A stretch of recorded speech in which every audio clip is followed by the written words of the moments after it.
Last time अपन ने ethanol की properties पढ़ी थी, ठीक है।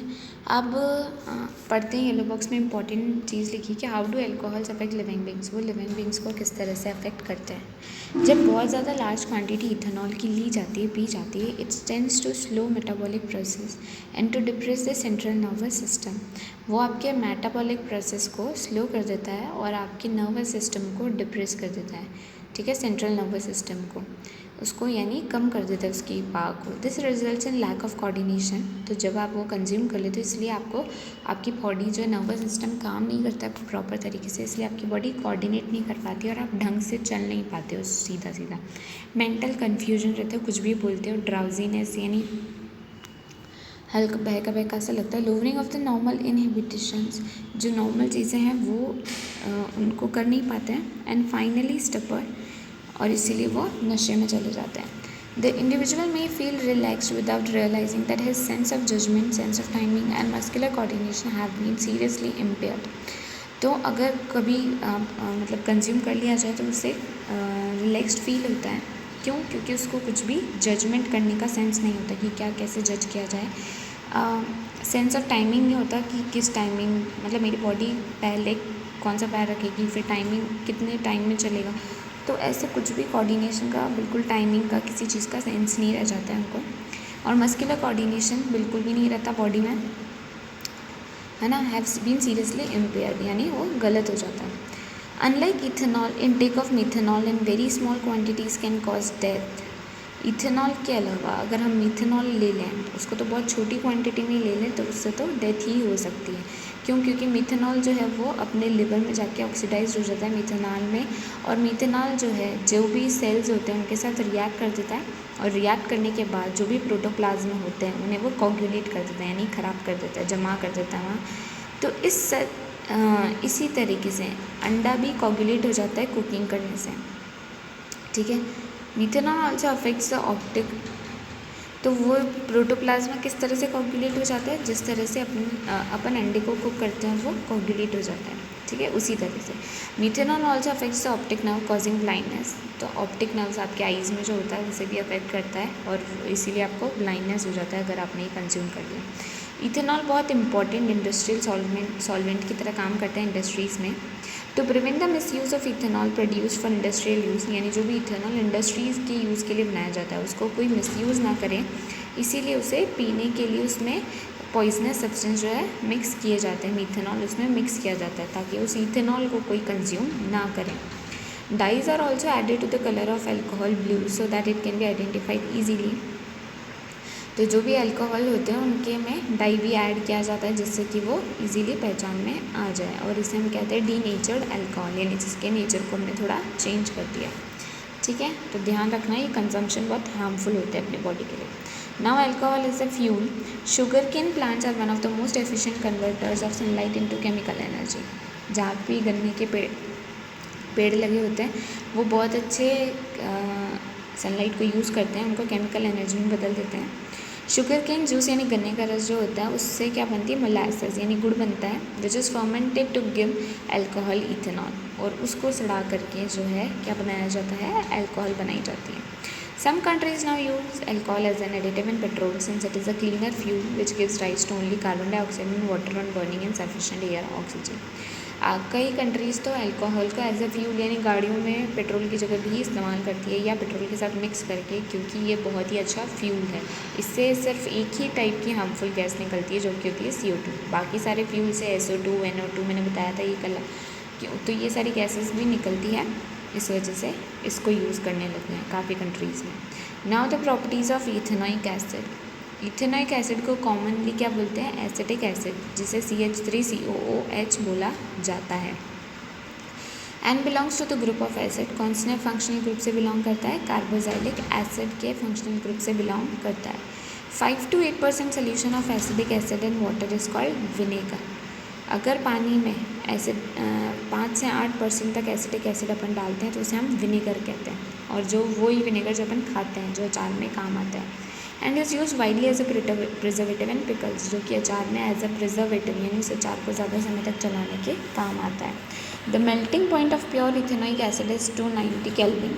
इसका मेल्टिंग पॉइंट कितना है? 290 केल्विन। डिग्री में चेंज करने जाओ तो almost 18 degree Celsius. And hence it often फ्रीजेज during winter in cold climates.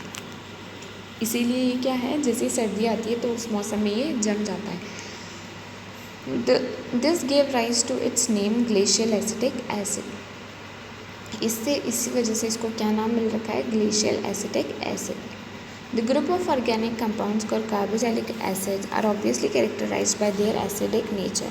इनको कार्बोक्सिलिक एसिड बोलते हैं। इसका मतलब जाहिर सी बात है, इनके नाम में अगर एसिडिक वर्ड आ रहा है तो ये एसिड नेचर के ही होंगे, ठीक है ना।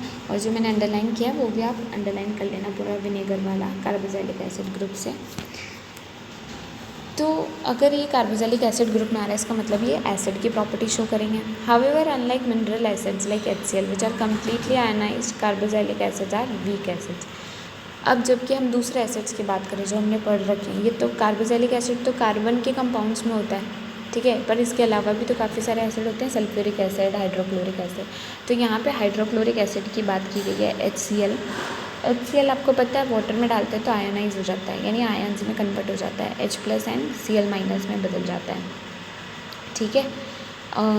जबकि उसके कंपैरिजन में अगर हम अपने कार्बोक्सिलिक एसिड्स देखें, यानी कार्बन की चेन वाले एसिड्स देखें, तो वो काफ़ी वीक होते हैं, ठीक है, वीक एसिड्स होते हैं। तो एसिटिक एसिड तो और भी वीक है, तो काफ़ी वीक एसिड होता है, इसलिए अपन इसको खा सकते हैं। स्ट्रॉन्ग एसिड्स अपन नहीं खा सकते हैं, ठीक है। अब रिएक्शंस पढ़ रहे हैं इथेनोइक एसिड की। फॉर्मेशन ऑफ एस्टर, यहाँ पे आपको इस एक्टिविटी में क्या परफॉर्म करके दिखाया गया है। जो एस्टेरिफिकेशन रिएक्शन जो अपन पढ़ेंगे ये बहुत इंपॉर्टेंट है आपके लिए, ध्यान रखना, ये पूछी जाती है, इम्पॉर्टेंट है। एस्टेरिफिकेशन रिएक्शन में आपको इसके नाम में दिख रहा है कि इसमें क्या बन जाएगा? एस्टर बन जाएगा।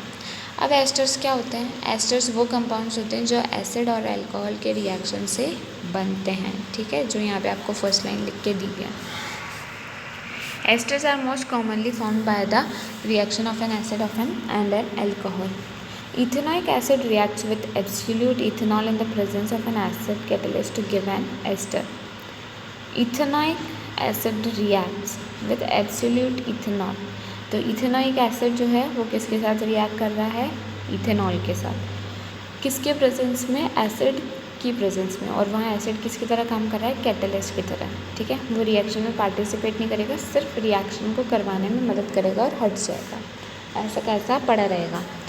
तो यहाँ पे उसकी रिएक्शन दी है। इस रिएक्शन को ऑब्वियसली आपको याद रखना है कि CH3COOH यानी एसिड है, इथेनोइक एसिड, उसने इथेनॉल के साथ रिएक्ट किया। इथेनॉल के साथ अब देखो यहाँ 2 ही कार्बन होने चाहिए इथेनॉल में, एक COOH का है और एक CH3 का है, 2 ही कार्बन हो गए, तभी उसे इथेनॉल इथेन वर्ड देंगे, ईथ का वर्ड देंगे, ठीक है। और यहाँ इथेनॉल है तो इसमें भी 2 कार्बन ही होने चाहिए बस। अब उन्होंने एसिड की प्रेजेंस में रिएक्ट किया तो क्या बन गया? ये एस्टर और वाटर बन गया। इसी को हम एस्टरिफिकेशन रिएक्शन कहते हैं। अब जो एस्टर बना है वो कैसी स्मेल देता है? स्वीट स्मेलिंग सब्सटेंस, फ्रूट की तरह स्मेल देते हैं वो, ठीक है। तो ये कहाँ काम आते हैं? ये परफ्यूम्स बनाने में और फ्लेवरिंग एजेंट्स, यानी जहाँ फ्लेवर्स डालने बोलते हैं ना, एसेंस डाला है तो वो एसेंस ऐसे ही बनाते हैं। On treating with sodium hydroxide which is an alkaline, अब जो रिजल्ट बन के आया, जो एस्टर बन के आया, उसको अगर हम सोडियम हाइड्रोक्साइड के साथ रिएक्ट करवाएं, ठीक है, जो कि एक एल्कलाई होता है यानी बेस होता है, तो एस्टर किस में कन्वर्ट हो जाएगा? वापस से ester is converted to alcohol and sodium salt of carboxylic acid. तो वापस से ये इसमें बदल जाएगा अगर हमने उसको बेस के साथ रिएक्ट करवा दिया तो, ठीक है। This reaction is known as saponification. ये भी काफ़ी इंपॉर्टेंट है, ये पूरा पैराग्राफ, ये एक्चुअली पूरा ही इंपॉर्टेंट है, इसको यहाँ से लेके यहाँ तक आपको याद ही रखना है। ये रिएक्शन क्या कहलाती है? सपोनिफिकेशन, ठीक है, क्योंकि ये कहाँ काम आती है? सोप्स बनाने के काम आती है।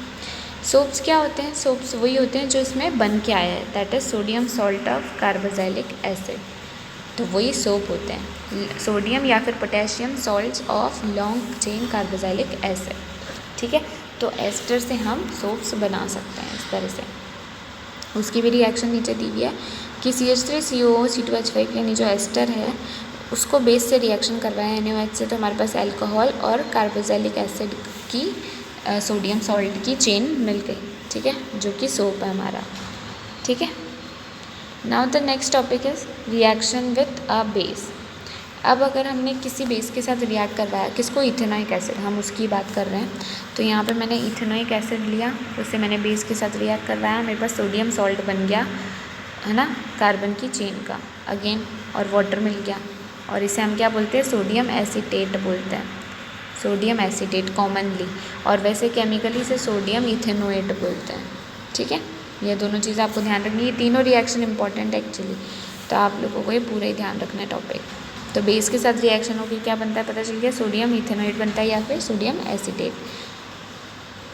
Next third is reaction with carbonates and hydrogen carbonates. Carbonates किन्हें कहते हैं, जिनमें CO3 आता है, ठीक है, और हाइड्रोजन कार्बोनेट जिनमें HCO3 आता है, ठीक है। तो ethanoic acids react with carbonates and hydrogen carbonates to give rise to salt, carbon dioxide and water. क्या क्या बनेंगे, सॉल्ट बनेगा, वही कार्बन की चेन का, कार्बन डाइऑक्साइड बनेगा एंड वाटर बनेगा, ठीक है। They are produced commonly called sodium acetate, और इसे तो सोडियम एसीटेट कहते ही हैं। तो दोनों रिएक्शन आपको यहाँ दे रखी है, जब कार्बोक्सिलिक एसिड सोडियम कार्बोनेट के साथ रिएक्ट करता है तो सोडियम एसीटेट बनता है, जब carboxylic acid sodium hydrogen carbonate के साथ करता है रिएक्ट तो भी सोडियम एसीटेट बनता है, और साथ में H2CO2 बन जाते हैं, CO2 गैस रिलीज हो जाती है और H2O वाटर भी बन जाता है, ठीक है। तो ये उसके रिएक्शन है। अब आपको ये 2 क्वेश्चंस दिए हैं, यहाँ ये खुद से करना है, सोचना। ऑक्सीडाइजिंग एजेंट किसे कहते हैं आपको कब से पता है, पढ़ा रखा 9th में भी, प्रीवियस क्लास में भी। और एल्कोहल और कार्बोक्सिलिक एसिड के बीच में आप कैसे डिफरेंशिएट करोगे, बहुत सारी चीज़ें हैं, pH टेस्ट से भी कर सकते हो आप, स्मेल से कर सकते हो, इनकी रिएक्शन करवा के कर सकते हो। तो आप आइडेंटिफाई करके रखना कि किस तरह से हो सकता है, ठीक है।